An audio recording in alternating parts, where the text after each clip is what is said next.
Episode की starting में एक रूम के अंदर कुछ लोगों का इंटरव्यू चल रहा था, जहां पर हमारा मेन लीड भी इंटरव्यू देने आया था। मुझे ऐसा लगता था कि सही स्किल होना और सही लोगों के साथ काम करने से मुझे सक्सेस मिलेगी, पर अब मुझे ऐसा लगता है ना ही मेरे पास कोई स्किल थी और ना ही मेरे किसी से कोई कनेक्शन थे। हमारे मेन लीड ने इंटरव्यू तो दे दिया था, पर उसकी शक्ल देखकर ऐसा लग रहा था उसका इंटरव्यू इतना कुछ खास अच्छा नहीं गया। इसके रिजल्ट में बस मैं एक कचरा हूँ। फिर हम एक लड़के को देखते हैं जो बैटल के बीच में खड़ा होकर अपने चारों तरफ बस देख रहा होता है, मानो उसे इस बैटल से कोई मतलब ही नहीं है। ना ही उसे इस बैटल में लड़ने से मतलब है, ना ही किसी के जीतने और हारने से। उसके आइट साइड में कुछ आग के गोले गिरते हैं, पर वो उन्हें भी बस देखे जा रहा था। ना ही उनके गिरने पर कोई रिएक्ट करता है, ना ही वो वहां से बच के भागने की सोचता है, बस वो वहीं पर खड़ा होकर देखता रहता है।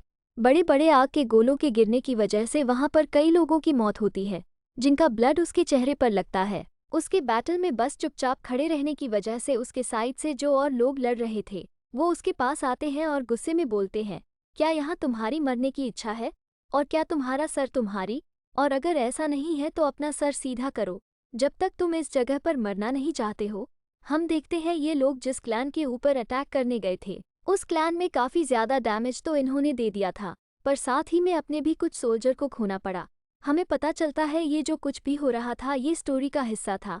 हम मेन लीड को देखते हैं जो अपने घर आ चुका होता है, और वो अपने घर पर आने के बाद देखता है कि उसके घर में सब सामान फैला होता है, कोई सामान अपनी जगह पर नहीं होता, और साथ ही में वह सामान टूटा पड़ा होता है जैसे कि उसके घर पर क्राइम सीन हुआ हो। वो रूम का गेट खोल के अंदर जा ही रहा होता है कि उसे अपने डैड दिखते हैं जो टीवी के सामने बैठे होते हैं। उसे रूम के अंदर जाने में भी काफ़ी डर लग रहा था, क्योंकि उसे लगता था कि डैड उसके ऊपर काफ़ी ज़्यादा चिल्लाएंगे। उसके डैड बोलते हैं जाओ जाकर पहले हाथ पैर धो लो और फिर डिनर कर लेना, जिस पर वो बोलता है पहले हमें वह सब सामान साफ कर लेना चाहिए जो बाहर टूटा पड़ा है।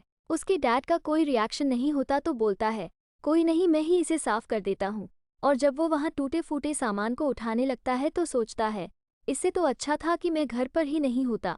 मुझे ऐसा लगता है शायद डैड ने बाजू वाले लोग की बात सुन ली जिनका बेटा महीने के 4 मिलियन वॉन कमाता है। डैड आज से पहले इतना गुस्सा मेरे पे कभी नहीं हुए जितना आज हो रहे हैं। और ये सारी बात उसकी सिस्टर कोने में बैठकर सुन रही होती है और बोलती है एक बार और याद करो। उसकी आवाज़ सुनकर मेन लीड को काफ़ी डर लगता है और उसके हाथ में जो सामान होता है वो भी नीचे गिर जाता है। उसे ऐसा लगता है आखिर मेरे पीछे कोई भूत तो नहीं आ गया, और जल्दी से पीछे मुड़ता है और उसके सिस्टर पे चिल्लाता है, आखिर तुम ऐसे क्यों बोल रही थी? मैं तो डर गया था और तुम यहाँ कोने में क्यों छुपी हुई हो?